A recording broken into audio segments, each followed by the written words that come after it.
Hello, Bijan living like a boss again here. I've got a few developments happen the last couple of days, so it's gonna make me reconsider taking the tracks off this cat at this point yet. I'm gonna wait till the snow is all gone. But yeah, I got a few other things I'm gonna fix and put the hood back on, and then probably start it up, back it out of here and park it down somewhere else till the water is running, snow is gone. Was just watching a video there about conditioning your diesel fuel or running some ATF into the diesel fuel, and it will clean up your old injectors and stuff like that. So that's one of the things I'm going to do. I'm just going to add that to the fuel system. And then over here, I don't know if it's going to be visible yet. Oh yes, it still is.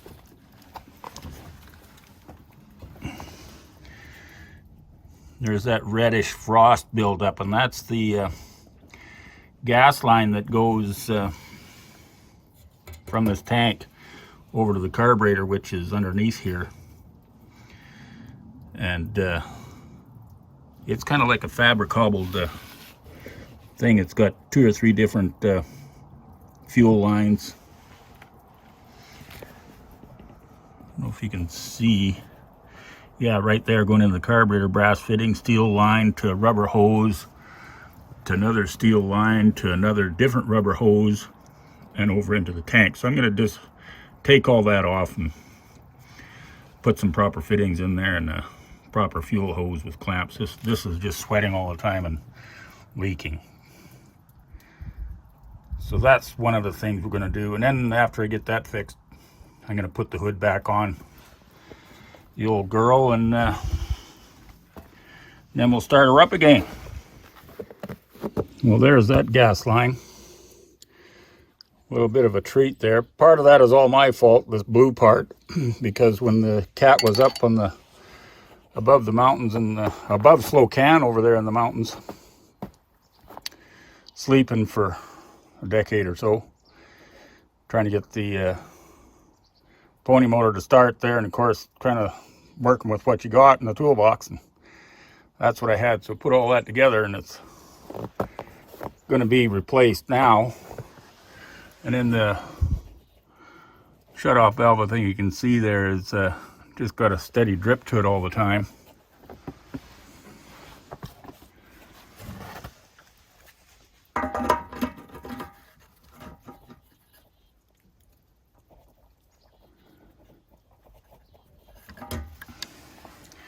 Even when I shut it with the plier, still has a drip. So that's another thing that's got to be fixed.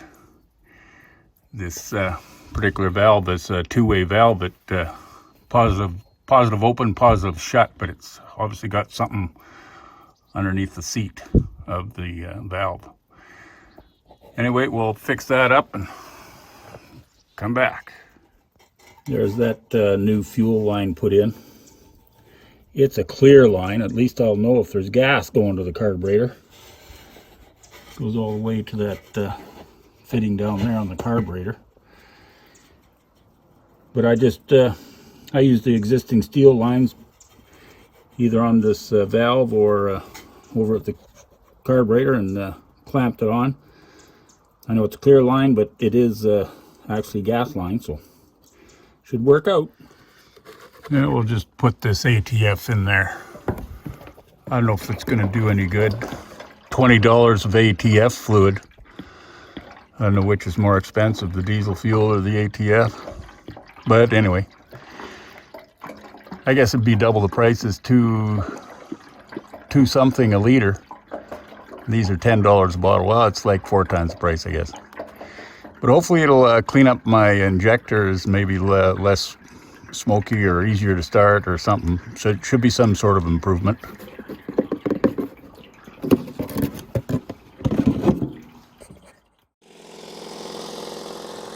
Well, we got our hood on. I don't have it bolted down. Got the gas line for the pony motor and got the pony started. And then now we got it just turning over, starting the diesel. Oil pressure's up there. The fuel is shut off. Decompression is taken off, so it's rolling around under compression to throw some heat in there.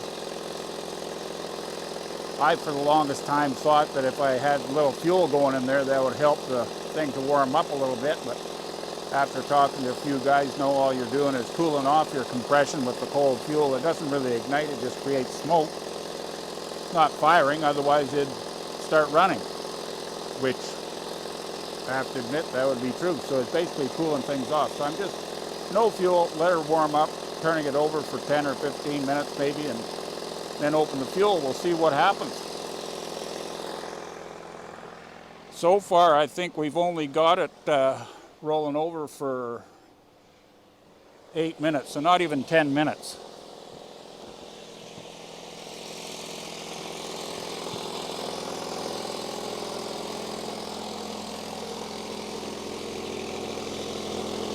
Maybe I'll just try throwing the fuel to her after 10 minutes to see if it'll fire off.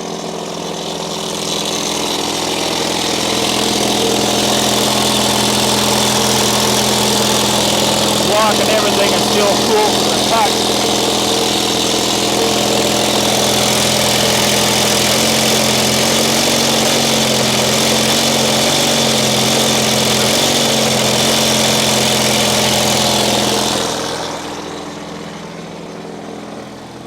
When I opened the throttle, it was trying to fire off, so I'll just let her go for another 4 or 5 minutes, and I'll bet you she'll start. Up until this point, I'm always giving her a little sniff of ether, so we'll just go back to the proper procedure to starting these old Caterpillar pony start engines. Patience is the rule of the game, I guess.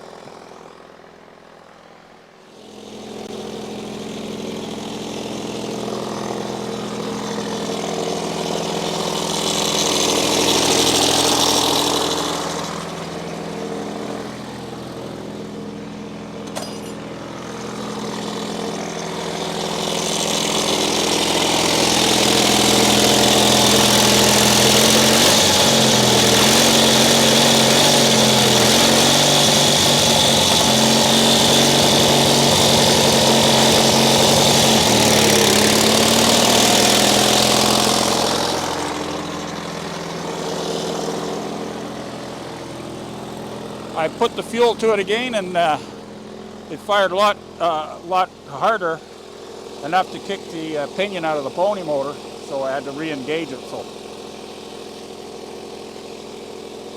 let her go for a few more minutes. One thing I feel kind of comfortable with this thing running for a long term now is I got that oil seal fixed on that pony motor, so it's not losing most of its oil in 15 minutes. So I was always kind of worried about running the damn thing out of oil because it lose so much. But it seems to be holding its oil there now, so you can run it for 15-20 minutes without worrying about it.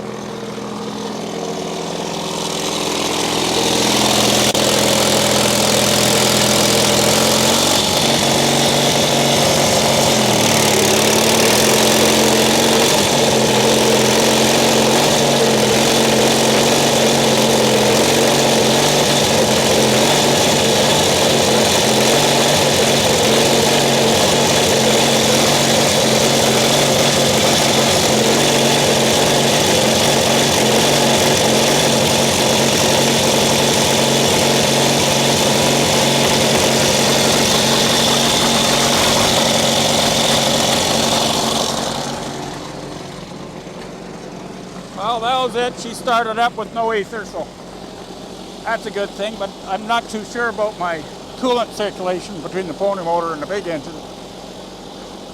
I don't know when the last time that was opened up to overhaul, but it seems like maybe there's some ports plugged up there. It's way hotter on the pony side than it is traveling toward the block. So.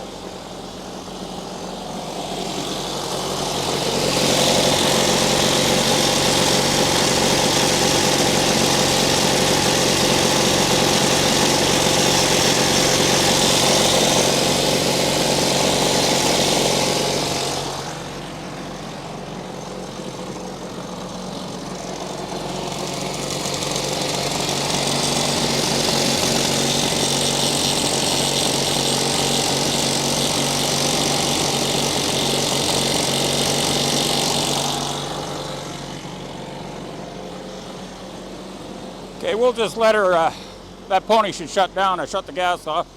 We'll just let her warm up. I'm going to bolt down that hood and then hopefully it'll run for a bit there, and we'll see if that ATF running through the fuel system does us any good.